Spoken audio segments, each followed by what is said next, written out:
إن الذين كفروا وظلموا لم يكن الله ليغفر لهم ولا ليهديهم طريقا إلا طريق جهنم خالدين فيها أبدا وكان ذلك على الله يسيرا।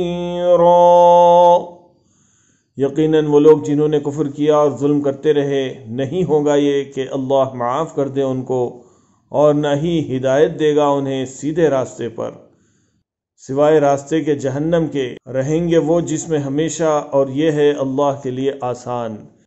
Indeed, those who disbelieved and did wrong, it will not be that Allah forgives them and He will not guide them to the right path, except the path of hell. They will abide therein forever, and that is for Allah ever easy.